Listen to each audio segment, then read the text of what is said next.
একটি বিশ্ববিদ্যালয়ে পড়ছি। আমাদের শিক্ষকরা ক্লাসে ইসলাম বিদ্বেষী কথাবার্তা বলে, ছাত্রদের মধ্যে ইসলাম নিয়ে সন্দেহ তামাশা করে। আল্লাহ হেদায়েত করে এদেরকে এবং এদের অনিষ্ট থেকে আল্লাহ রাব্বুল মুসলিম ছেলে মেয়েদের হেফাজত করেন। আমার দ্বীনের জ্ঞান খুব কম, আমাকে আপনি নাসিহা করুন। আমি একজন নারী, কিন্তু আমাদের পরিবারের নারীদেরকেও বিশ্ববিদ্যালয়ে যাওয়া বাধ্য, তা ছেড়ে আসার উপায় নেই। আল্লাহ আপনার বাপ মাকে হেদায়েত দান করেন। জি, যে এইরকম নাস্তিকদের আখড়াই, সেখানে আপনাকে পাঠিয়ে আপনার পরকালকে ধ্বংস করার জন্য তারা এই শয়তানি প্রয়াস চালাচ্ছে। আল্লাহ রাব্বুল আলামিন আপনার হেফাজত করুন। তো এই যে প্রশ্ন করলেন, এই প্রশ্নের উত্তরে বলবো যে কোনো জায়গায় যদি পাপ হয়, যে কোনো পাপ, সেখানে অবস্থান করা, সেখানে বসা, তাদের সাথে চলাফেরা করা, তাদের সাথে উঠা বসা করা হারাম, যে কোনো পাপের ক্ষেত্রে। আর সেই পাপটা যদি শিরকের পাপ হয়, কুফরির পাপ হয়, নাস্তিকতার পাপ হয়, ইসলাম নিয়ে হাসি উপহাস ঠাট্টা মজাক করার পাপ হয়, যেটা কুফর, বড় কুফর, তাহলে তাদের সাথে উঠা বসা করা হারাম। উঠা বসা করা, তাদের সাথে চলাফেরা করা, তাদের মজলিসে বসাই যখন হারাম, তাহলে তাদের কাছ থেকে শিক্ষা নেওয়া কী করে হালাল হইতে পারে? তাদের কাছ থেকে শিক্ষা নেওয়া কী করে হালাল হইতে পারে? হারাম। এবং এই রকম জায়গায় এরকম অসৎ লোকদের কাছ থেকে দুনিয়ার শিক্ষা নেওয়া জায়েজ নয়। আরে দিনের শিক্ষাও যদি বেদাতি মাদ্রাসায় কেউ নেই, বলবেন হারাম। আপনি বেদাতি ফ্যাক্টরিতে আপনি কি শিখতে যাবেন? কোরআন হাদিস শিখাবে? না কোরআন হাদিসের ভুল ব্যাখ্যা করে জাহান্নামে নিয়ে যাবে? মিলাদ শিখাবে, কিয়াম শিখাবে, মাজার পূজা শিখাবে, পীর ধরা শিখাবে? তাহলে এরকম মাদ্রাসায় পড়াই জায়েজ নয়, হারাম। তাহলে আপনি নাস্তিকদের কাছে গিয়ে শিষ্যত্ব গ্রহণ করবেন আর সেখানে গিয়ে লেখাপড়া করবেন, ছেলে হোক অথবা মেয়ে হোক, এটি হারাম। এই মর্মে দুটো আয়াত শোনাবো। আল্লাহ রাব্বুল সূরা নিসা আয়াত 140 ইরশাদ করেছেন, ওয়াকাদ নাযালা আলাইকুম ফিল কিতাব।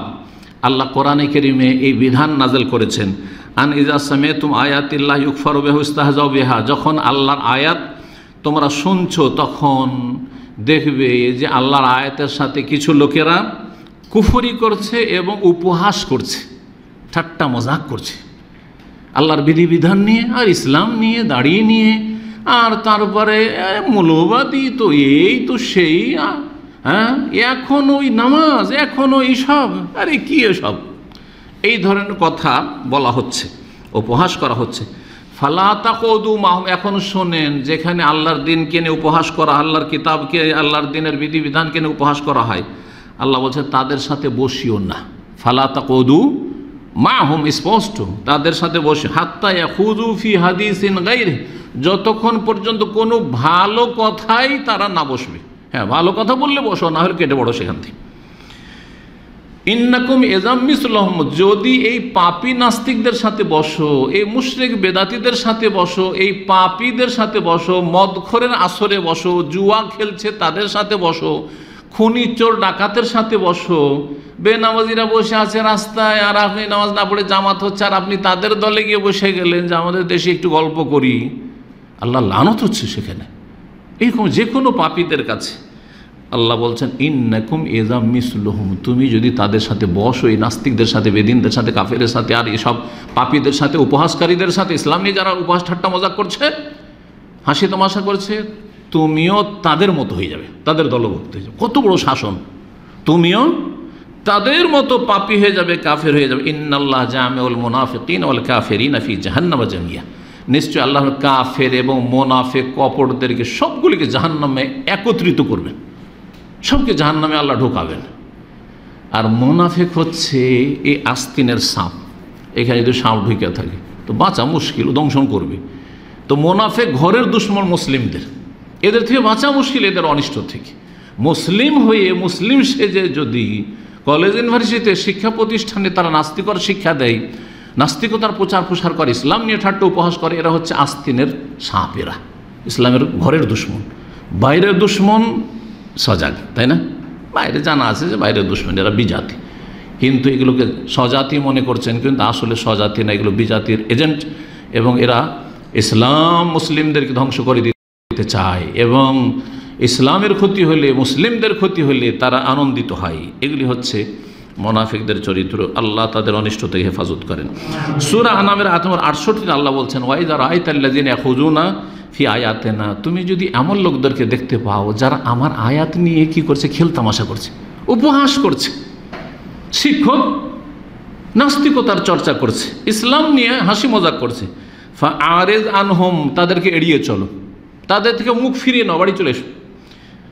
হাত্তা ইয়াখুযু ফি হাদিসিন গায়র, যতক্ষণ পর্যন্ত অন্য ভালো কোনো আলোচনা না করবে। ওয়া ইম্মা ইউনসিয়ান্নাকা শায়তান, শয়তান যদি তোমাকে ভুলিয়ে দেয়, কখনো ভুলে গেছো, গাফিলতিতে চলে গেছো আর তাদের সাথে বসে গেছো, ফালা তাকুদ বাদা যিকরা মাল কওমিজ জালিমিন, আল্লাহর উপদেশ আসার পরে জালেম জাতির সাথে বসিও না। এখানে আল্লাহ কি বলছেন? জালেম জাতির সাথে বসিও না। আগের আয়াত রয়েছে ফালা তাকুদ মাহুম, তাদের সাথে বসিও না। দুটো আয়াতের একই রকমের মর্ম, সামান্য পার্থক্যের সাথে খুব গুরুত্বপূর্ণ কথা আল্লাহ রাব্বুল এখানে বলেছেন। সুতরাং সতর্ক সাবধান, আল্লাহ রাব্বুল আলামিন যেন আমাদের সকলকে হেদায়েত দান করেন। বাপ মায়ের ক্ষেত্রে বলবো, সহিহ বুখারী সহিহ মুসলিমের হাদিস 6612 নম্বর হাদিস, সহিহ বুখারী সহিহ মুসলিমের 3424 বলছেন রাসূলুল্লাহ, লা তাআতা ফি মাসিয়াতিল্লাহ, আল্লাহর নাফরমানি গুনার কাজে কারো কথা মানামানি নেই। গুনার কাজে বাপ মায়ের কথা মানামানি নেই। যে নাস্তিকের কাছে পড়তে পাঠাবে, যা নাস্তিকের কাছ থেকে ক্লাস নেয়, সায়েন্সের ক্লাস নেয়, নাস্তিকের কাছে যা বাংলা সাহিত্য পড়ায়, লা তাআতা ফি মাসিয়াতিল্লাহ, আল্লাহর নাফরমানি করে গুনাহ করে কাউকে মানা যাবে না, না শাসককে, না বাপকে, না মাকে, না আপনার বসকে, না আপনার কফিলকে, না মালিককে। ইন্নামা তাআতু ফিল মারুফ, মানতে হবে, আনুগত্য করতে হবে কিসের ক্ষেত্রে?